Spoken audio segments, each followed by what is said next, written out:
Balance Foundation Marine Mammal Center. I just want to introduce you to our beautiful sea lion. So this pretty girl right here is Geo. She joined us about 2 years ago now from the Birmingham Zoo. And over there on the far side is Sierra, and she's been with us since she was about 9 months old.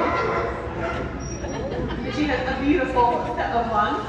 So we wanted to introduce you to our animals and teach you a little bit about how we teach them. But the first thing that I've had to do with Geo since she joined us just a short time ago is learn her preferences, what she really loves in her sessions, what she finds reinforcing. And so we utilize a lot of different things that we've discovered she loves. She really enjoys toys.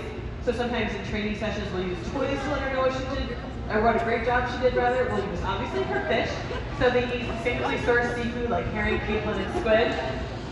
And then we also feed out Jello, and that's a great way for them to get hydration, and also to use as a reinforcer. We have a couple additions joining us during this training session. So this pretty girl who just came out is Zoe. She's actually the same exact age as Sierra, and was again about 9 months old when she joined us.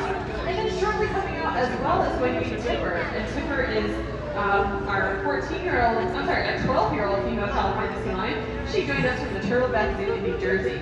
So another thing about building relationships with our animals is we want to make sure they're comfortable with us in a variety of different scenarios. So we want to make sure they're comfortable moving around in the exhibit, but also moving around off exhibit. So these beautiful ladies came from behind the scenes where we have a different exhibit space.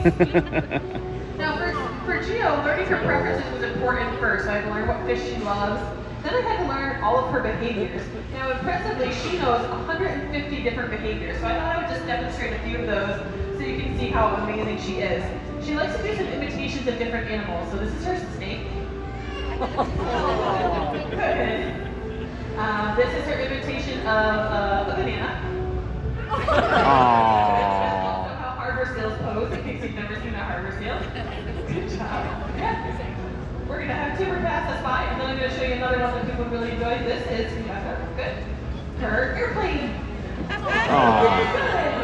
She's also great at imitating the differences between sea lions and harbor seals. So if you look at her right now, she stands on all 4 flippers, and she uses her front flippers like she was showing off a little earlier for all of that momentum. Harbor seals, on the other hand, use these flippers. The hind ones. Good. They wiggle them from side to side, and that's how they get their momentum. They're also not able to tuck their hind flippers up underneath them like Geo does. So when she moves on land, she's really smooth. Harbor seals are a little more awkward, and when you see them float along on beaches, it looks like this. And so that's a key difference between those two species, and you might have some great opportunity to see harbor seals as we get into the summer months here off the coast of Massachusetts. But the real reason we do any of our training is to build a relationship with our animals. It's really important. You can see right now that Elena right there is doing something that Tipper really enjoys, which is that water reinforcement. We can use those positive things to train healthcare or husbandry behaviors. So Geo, for example, will lie down flat on the deck for me.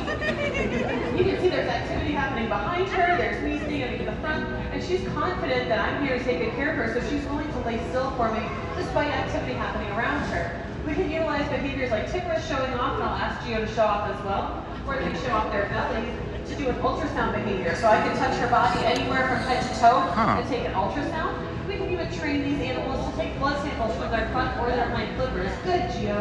That's really important training because it allows our vets to get a lot of information that they don't necessarily get just by looking at our animals visually. Now, out in the wild, they want to cover up any illnesses they might have because they don't want to fall victim to a predator. We'll see if she wants to show off one of her predators. You can guess who she is. Sharks and killer whales are pretty common off the coast of California, and so you want to make sure that you don't look like something that they might want to eat, right? That would be tough. Now I'm going to pass the mic over to Christy. She's going to tell you a little bit more about Sierra. Alright, hi everybody. My name is Christy, and right now I'm hanging out with Sierra, one of our 14-year-old California sea lions. Giving you guys a big wave over here. We're going to talk a little bit about how we train some of these amazing behaviors with our animals. And so there's a few different ways that we do this. One way is to focus on their natural behaviors. So you may have heard some vocalizations. Maybe we can hear them again just to see how different they can be. First, I'll go with Sierra. Maybe Zoe. And then finally, maybe Tipper.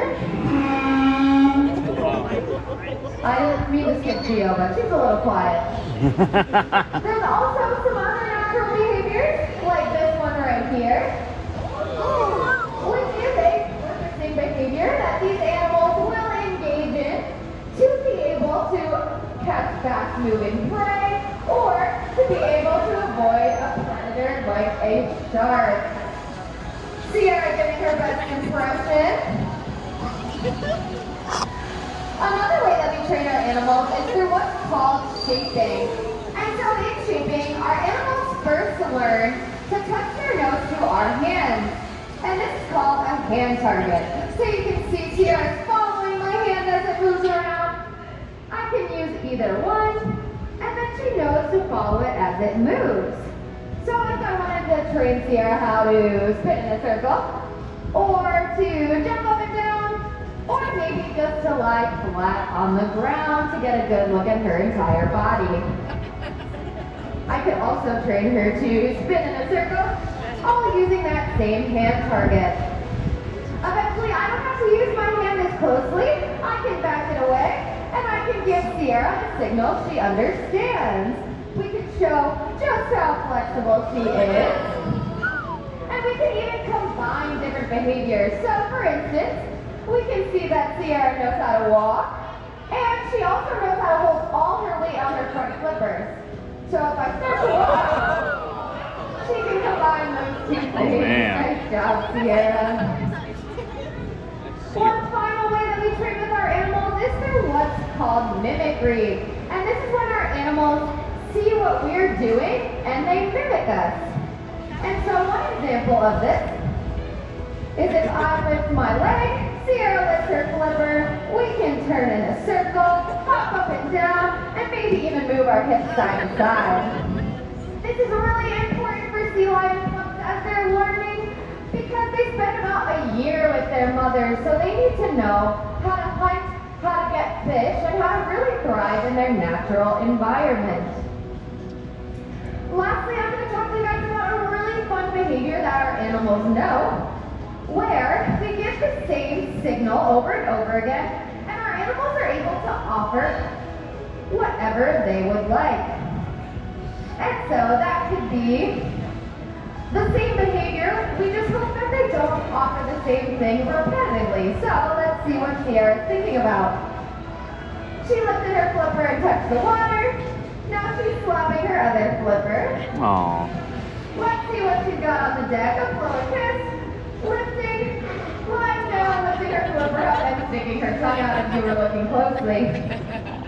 This is a really awesome behavior because our animals get to choose what they like, and sometimes they offer things we've never even seen before that we're then able to put on signal. We're going to be wrapping up here in just a few moments, everybody, but I really wanted to thank you for coming and taking the time to learn about our amazing animals.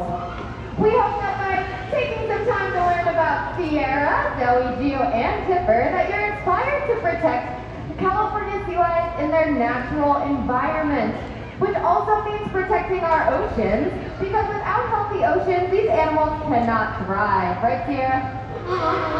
That's right.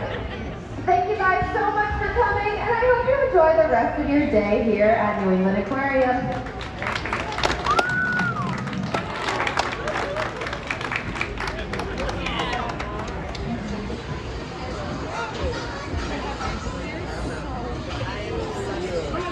Sorry. Look at those teeth.